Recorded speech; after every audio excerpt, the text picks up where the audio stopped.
Utrecht in the Netherlands is a city of about 334,000 people. Lots of people cycle in Utrecht. If you visit the city, it's a fact you simply can't miss. I spent a few weeks there and I wondered, are there any ideas we can take from Utrecht which would help us to understand how to make other towns and cities more cycle-friendly?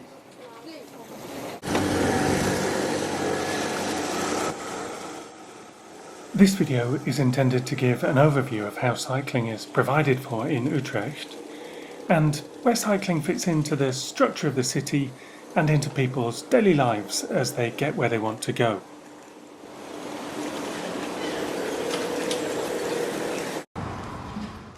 Utrecht is certainly the most cycle-friendly city I've ever been to. I really enjoyed whizzing around it on two wheels. So my question is, how can we fast forward other towns and cities to be a bit more like Utrecht?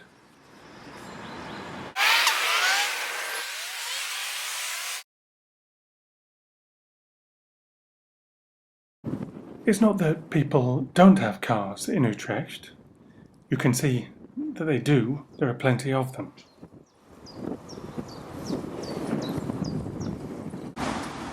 On the edge of the city there are roads and junctions which are busy with traffic, but there are still good quality bike lanes so that people can cycle safely.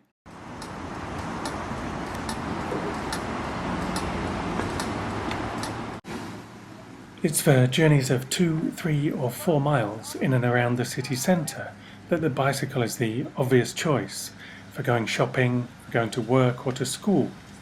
And the fact that so many people ride bikes means that there are fewer traffic jams and there's less pollution, which makes the city much more livable.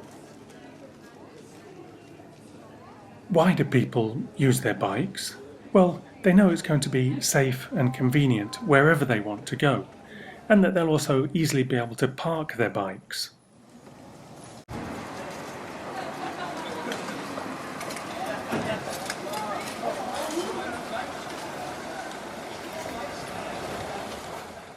Why don't people use their cars very much in and around the centre? I think it's because there's not all that much space for vehicles, so it can be a bit awkward to drive, and it doesn't end up being a lot quicker than cycling. Cycling is usually more convenient.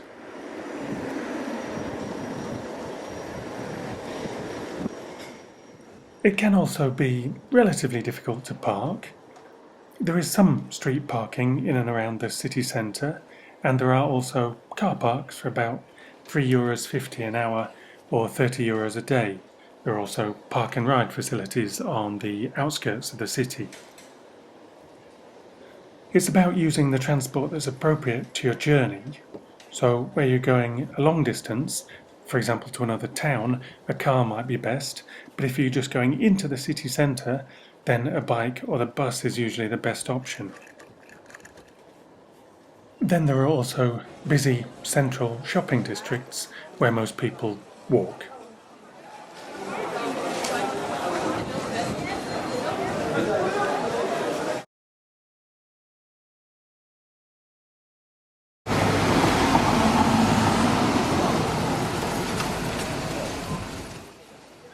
Nearly everywhere the provision for cycling and walking is separate. Even where there's not an awful lot of space, they manage to fit in 2 separate paths. It makes sense because there's an obvious difference in speed between people cycling and people walking. In the UK there seems to be some enthusiasm for shared use paths, but they're not that great for cyclists who have to keep slowing down or stopping, and they're not that great for walkers either, who constantly have to look behind and step out of the way.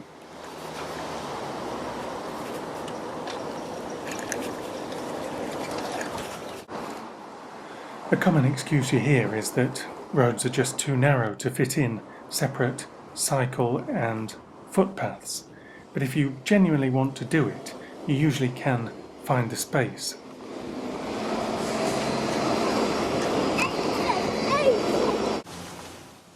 I understand that it takes more space and costs more money to build 2 paths, but it's the only option if you want proper quality infrastructure for sustainable travel. This is the Wilhelmina Park in Utrecht with a two-way bike lane and a separate footpath.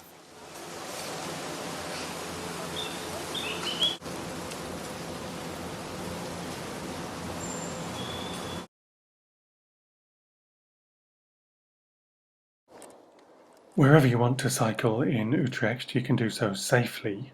Some of the earlier clips show the centre and the outskirts of the city, but if you want to cycle out into the countryside, you can do that too, either on a dedicated cycle path or on suitable quiet roads. So, to sum up, Utrecht tries to encourage the most suitable form of transport for each journey, rather than allowing the motor car to dominate everywhere. This is what I've called the system of zones for cars, bikes and pedestrians. It doesn't mean that cars are excluded from parts of the city, but cycling and walking are encouraged more than driving in certain areas.